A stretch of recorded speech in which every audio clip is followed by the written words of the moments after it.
Bonjour à tous et bienvenue sur le blog Quelle recette. Alors aujourd'hui nous allons préparer une pâte brisée très facile à faire. Alors la pâte brisée vous pouvez l'utiliser pour faire des tartes, des tartelettes par exemple, des fonds de quiche ou des fonds de certains entremets.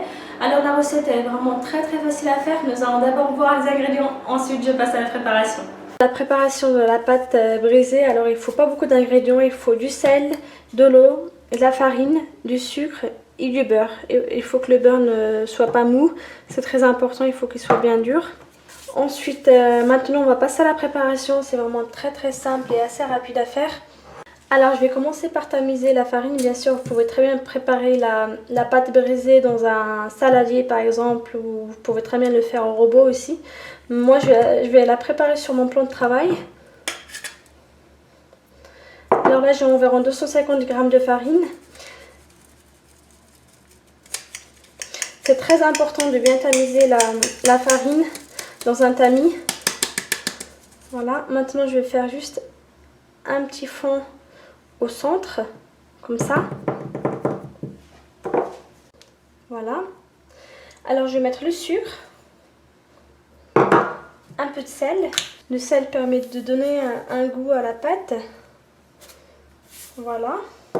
Ensuite je vais mettre un peu d'eau pour faire dissoudre le sel et le sucre. C'est très important.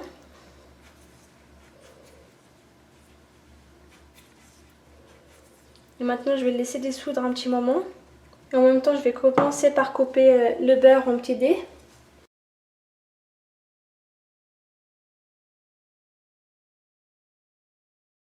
Ensuite il faut ajouter le beurre. Voilà.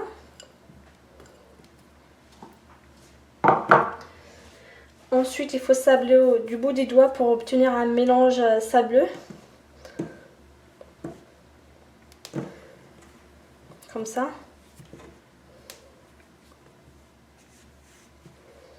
Bien sûr, vous pouvez très bien le faire dans un saladier pour ne pas en mettre partout. Et vous continuez à travailler la pâte entre vos doigts pour obtenir quelque chose de sableux.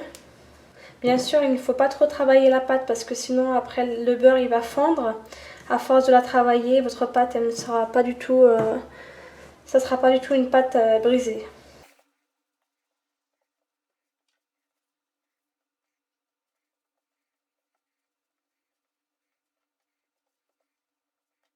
Là on commence à obtenir un mélange sableux.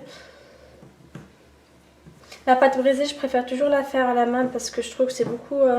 au niveau de la texture, on obtient quelque chose de meilleur par rapport au robot. C'est pour ça qu'il vaut mieux la faire à la main si c'est possible, si vous avez le temps par exemple. Je vais encore travailler un peu parce que je vois qu'il y a encore quelques morceaux de beurre. Ensuite, il faudra refaire un petit puits au centre, comme ça. Et vous versez juste un peu d'eau. Petit à petit, bien sûr. Bien sûr, il faut mettre juste une petite quantité d'eau. Ensuite, vous travaillez votre pâte. Si votre pâte elle n'est pas homogène, vous rajouterez un peu plus d'eau. Donc là, je vais en mettre juste un peu. Et je vais encore travailler ma pâte.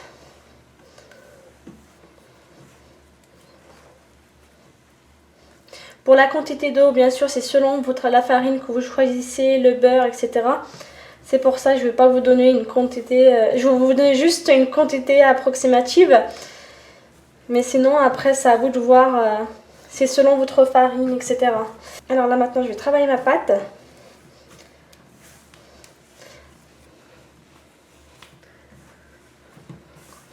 Voilà.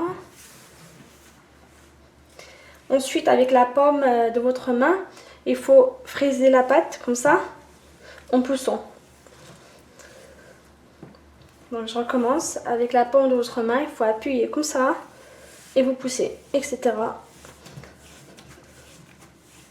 Il faut fraiser la pâte, voilà, et vous tournez votre pâte et on recommence.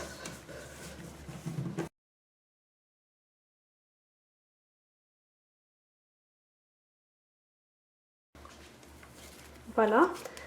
Ensuite, il faudra former une boule.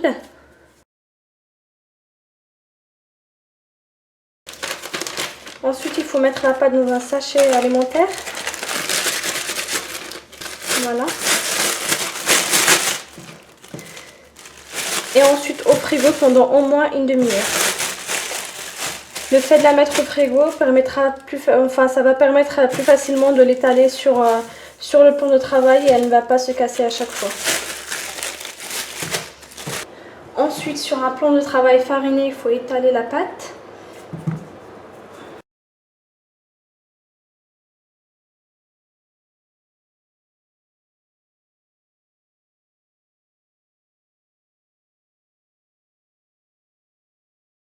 Si votre pâte elle se casse en petits morceaux, vous pouvez très bien la remettre au frigo encore un petit moment. Voilà, la pâte est prête, alors maintenant vous pouvez l'utiliser pour préparer une tarte ou des tartelettes par exemple.